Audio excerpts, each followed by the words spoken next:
തുടങ്ങാൻ സമയമായില്ലേ? ഹോമം വേണം. വേണമെങ്കിൽ വേണം. വേണ്ട ഒരുക്കങ്ങൾ ചെയ്തോളൂ. തന്ത്രിമാർക്കുള്ള ഭക്ഷണമൊക്കെ കൊടുത്തിരുന്നോ? ഒരു നേരത്തെ ആഹാരം ഇവന് നീ കൊടുക്കണമെന്ന് എന്നോട് പറഞ്ഞപ്പോ ഇത്രയും പ്രതീക്ഷിച്ചില്ല. മഹാപണ്ഡിതന്മാരായ തന്ത്രികളാ ഒരു 4 പേരും.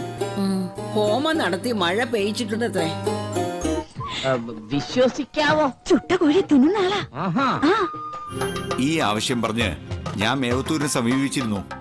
അദ്ദേഹം ഈ മാസം ഭജന ഇരിക്കലാണെന്ന്. അപ്പൊ വരില്ലേ? വരില്ല.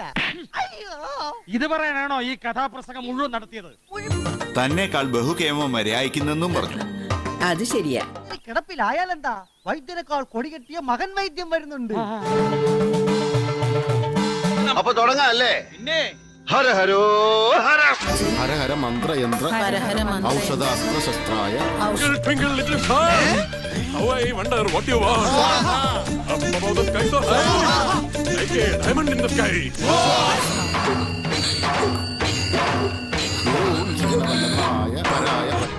You can do it.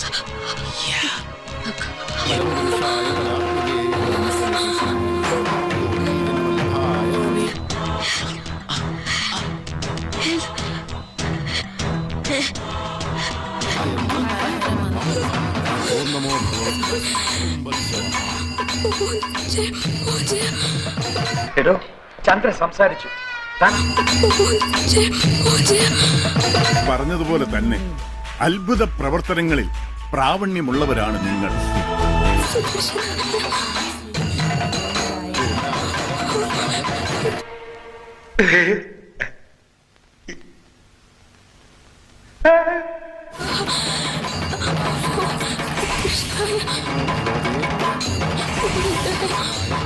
നീയൊക്കെ കൂടെ എന്തൊക്കെ തെമ്മാടിത്തരാ കാട്ടി വെച്ചിരിക്കണേ.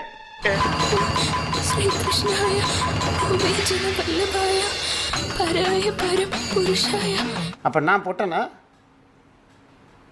ഇത്രയും ഞാൻ ചെയ്തുകൊണ്ടിരിക്കുന്നു, ഞാൻ പൊട്ടനാ?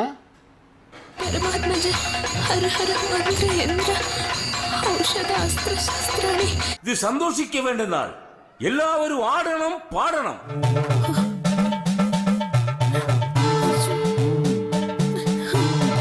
ചെറുപ്പത്തിലെ സ്വാമിമാർക്ക് ഇത്രയും ജ്ഞാനദൃഷ്ടി എങ്ങനെ ഉണ്ടാവും അച്ഛമ്മേ? അവരൊന്നും നമ്മളെ പോലെ വെറും മനുഷ്യജന്മങ്ങളല്ല, അവതാരങ്ങളല്ലേ, അവതാരങ്ങള്. ഹര ഹര മന്ത്രയന്ത്ര. സ്വാമി, അടിയനൊരു അപേക്ഷയുണ്ട്. കുറച്ചുനാൾ ഇവിടെ താമസിച്ച് വിശ്രമിച്ചിട്ട് പോരെ, ഇനി ദേശാടനം എന്നല്ലേ? നമ്മളിവിടെ കിടന്ന് പൂണ്ട് വിളയാടും.